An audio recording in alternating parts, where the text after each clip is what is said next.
And in exchange, all I would ask, Mr. President, is you take not 100, but 10 of the men and women in this room and spend 30 minutes answering their questions for the American people.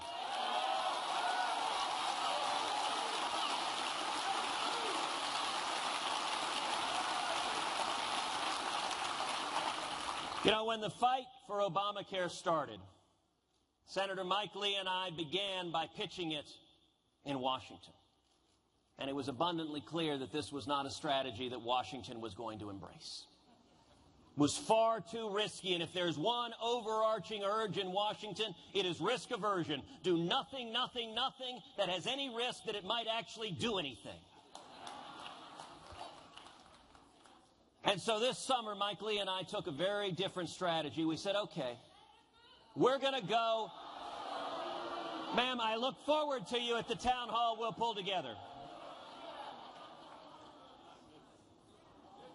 We tried a very different strategy. We said, okay, we'll go over their heads. Now, a lot of folks in Washington said, oh, you mean you'll talk to Republican leadership? We went over their heads to the American people.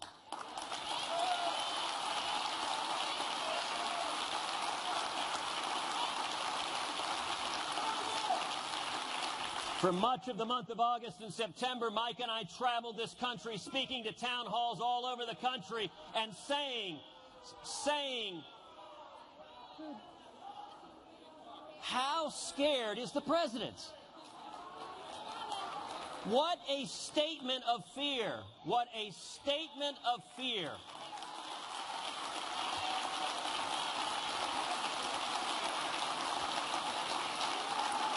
Oh, they don't want the truth to be heard. They definitely don't want the truth to be heard.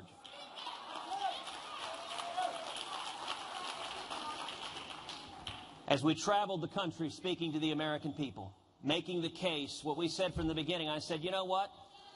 I can't stop Obamacare. Mike Lee can't stop Obamacare. We have two more, three more. Gentlemen, ladies, thank you for your passion, but you should respect the rights of the men and women who are here. It is unfortunate. It is unfortunate that the administration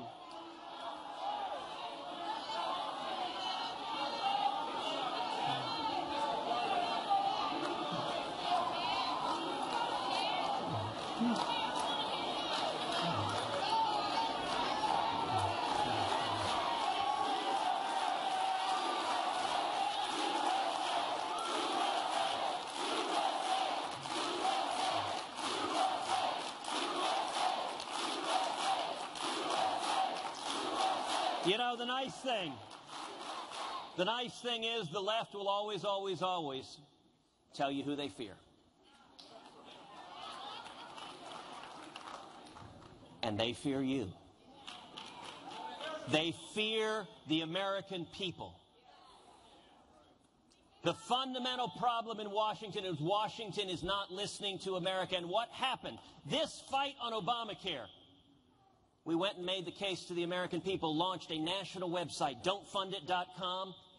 In a matter of just a few weeks, over 2 million Americans signed that petition on don'tfundit.com.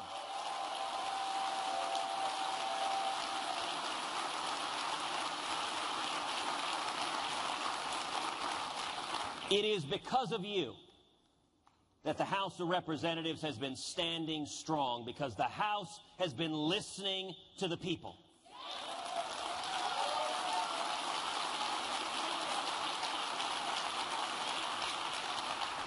It is because of you that for the past 2 months, the country is engaged in a national debate about the enormous harms Obamacare is causing. All of the millions of Americans who are losing their jobs, being pushed into part-time work, losing their health insurance. It is because of you that the American people are energized. And we see the Obama administration defending positions that are utterly and completely unreasonable. Repeatedly, the House of Representatives has acted to compromise, to fund vital priorities, and repeatedly, President Obama and the Democrats have refused to negotiate. Now, I will note this afternoon, look, the Democrats are feeling the heat.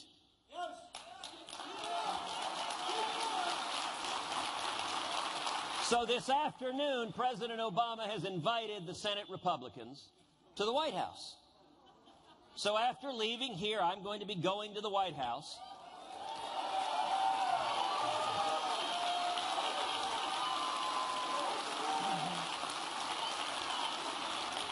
I will make a request. If I'm never seen again, please send a search and rescue team. I very much hope tomorrow morning I don't wake up amidst the Syrian rebels. But listen, that's true. They'll talk to us unlike this administration. You're exactly right.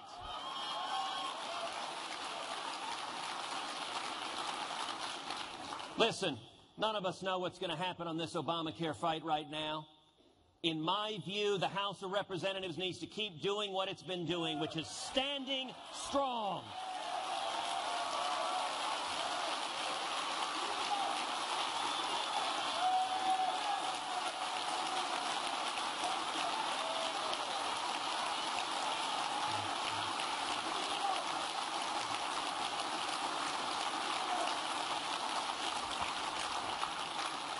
And that is the model for every other fight. We need no more Washington solutions. We need to go back to the American people.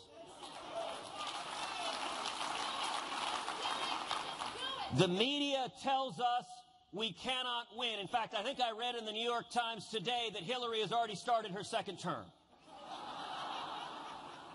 The media wants America to give up and allow this country to keep sliding off the edge of the cliff. But let me tell you, there are two things I have unabiding faith in. One is a benevolent God who loves each and every one of us.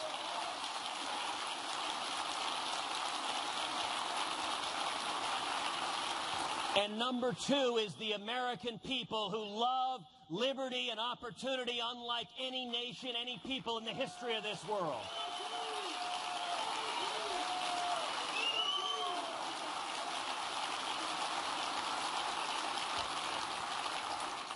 Many of y'all know my father, Cruz.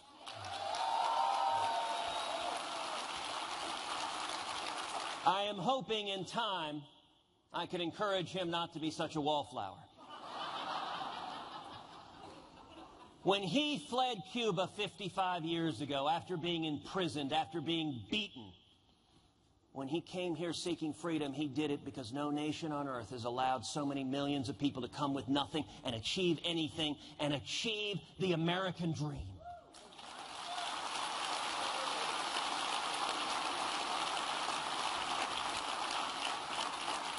What does it take to win this fight?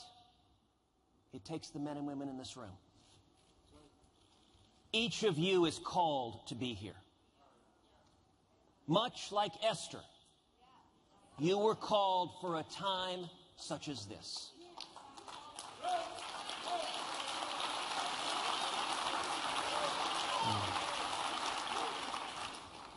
For 400 years, every generation of Americans has given to their kids and grandkids greater opportunity, greater prosperity, a greater future.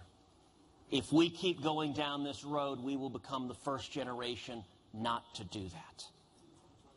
And every man and woman in this room believes in your heart, in your gut, in your soul, that is utterly and completely unacceptable.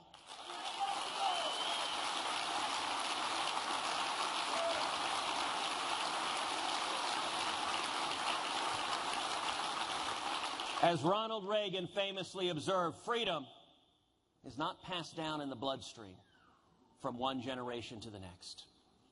Every generation has to rise up and defend it. Or one day, we will find ourselves answering questions from our children and our children's children. What was it like when America was free?